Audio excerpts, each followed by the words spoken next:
নমস্কার বন্ধুরা, কৃষ্ণা কিচেন ব্লগে আপনাদের সবাইকে স্বাগত। আজকে বানাবো পাবদা কারি। তার জন্য একটা থালাতে আমি 3 পিস পাবদা মাছ নিয়েছি, 350 গ্রাম। মাছগুলো ধুয়ে পরিষ্কার করে নিয়েছি। সাথে মশলা করে নিয়েছি সর্ষে, পোস্ত, কাজু পেস্ট। অন্য একটা বাটিতে নিয়েছি আদা কাঁচা লঙ্কার পেস্ট। একটা প্লেটে একটা টমেটো কুচি করে নিয়েছি, কিছুটা ধনেপাতা আর 4টে চেরা কাঁচা লঙ্কা। এবার মাছগুলো লবণ হলুদ দিয়ে মাখিয়ে নেব। তো দিয়ে দিলাম 1/2 চামচ লবণ, ছোটো চামচের 1/2 চামচ হলুদ গুঁড়ো, সামান্য কাশ্মীরি লঙ্কার গুঁড়ো কালারের জন্য, আর কিছুটা পরিমাণ সর্ষের তেল। এই সর্ষের তেল দিয়ে পাবদা মাছ মাখিয়ে নিলে আপনারা হয়তো কম বেশি সকলেই জানেন একটু ফাটে কম। তো লবণ, হলুদ আর সর্ষের তেল, কাশ্মীরি লঙ্কা একসঙ্গে মিশিয়ে ভালো করে মাছগুলো আমি মাখিয়ে নিচ্ছি।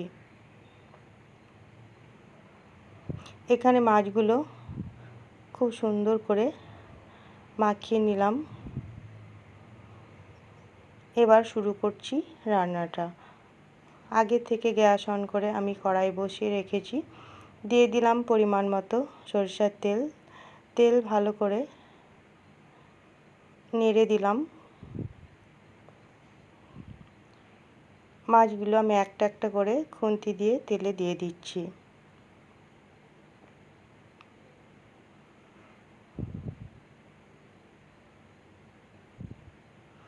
এই রান্নাটা করা খুবই সোজা আর খেতে কিন্তু দারুণ লাগে। তো কিছুক্ষণ পর দেখুন মাছগুলো এক সাইড ভাজা হয়ে গেছে, অপর সাইড আমি উল্টে দিচ্ছি।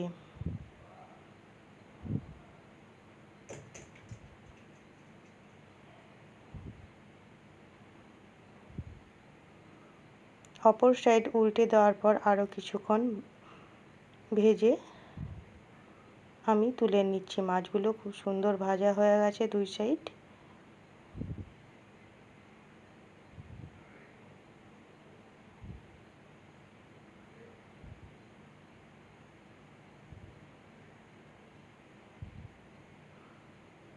ওই তেলে ফোড়নে দিয়ে দিলাম 1/2 চামচ গোটা জিরে,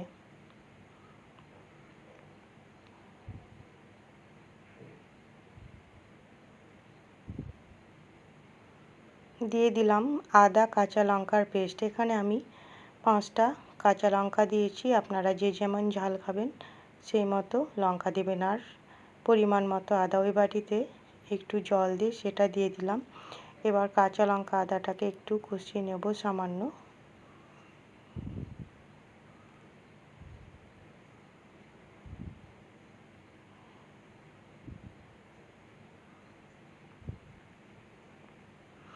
আদা আর কাঁচা লঙ্কার যে কাঁচা গন্ধটা থাকে সেটা যেন না থাকে, সেই রকম 2 মিনিট মতো কষিয়ে নিলেই হবে। এবার বাকি মশলাগুলো দিয়ে দিচ্ছি। এখানে গুঁড়ো মশলা 1/2 চামচ, হলুদ 1/2 চামচ, কাশ্মীরি লঙ্কার গুঁড়ো 1/2 চামচের একটু কম, জিরে গুঁড়ো আর 1/2 চামচ ধনে গুঁড়ো। এবার সমস্ত মশলাগুলো দিয়ে নেড়ে নিলাম। একটু নেড়ে নিয়ে দিয়ে দিচ্ছি আগে থেকে কেটে রাখা টমেটো কুচি। এবার মশলার সাথে টমেটোটা একটু কষিয়ে নেব যাতে টমেটোর কাঁচা গন্ধ না থাকে। আপনারা চাইলে টমেটো পেস্ট করেও দিতে পারেন। টমেটোটা কিছুক্ষণ কষিয়ে নেওয়ার পর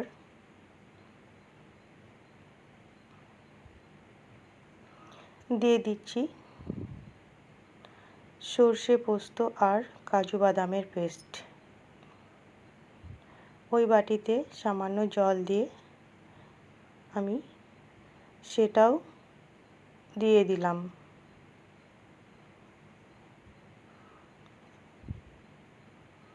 আরও পরিমাণ মতো আমি জল একসঙ্গেই দিয়ে দিলাম।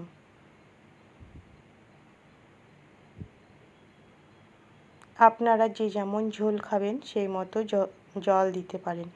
এখানে আমি বেশি ঝোল রাখবো না, তো সেই মতো আমি জল দিলাম।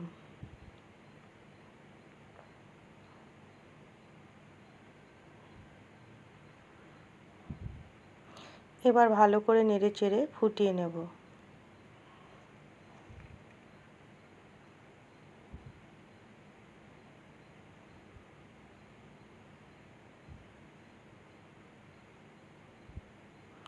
দিয়ে দিলাম স্বাদ মতো লবণ।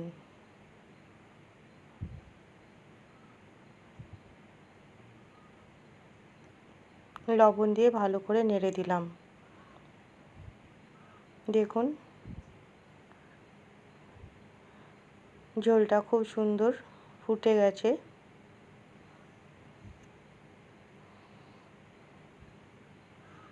এবার ভেজে রাখা মাছগুলো একটা একটা করে দিয়ে দিচ্ছি।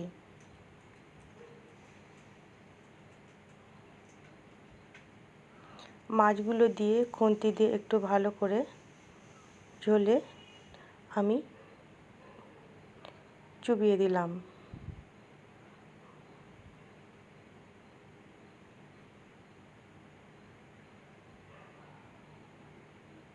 ওপর থেকে চেরা কাঁচা লঙ্কা আর কুচনো ধনেপাতা দিয়ে আরও 2 মিনিট মতো ফুটিয়ে নেব।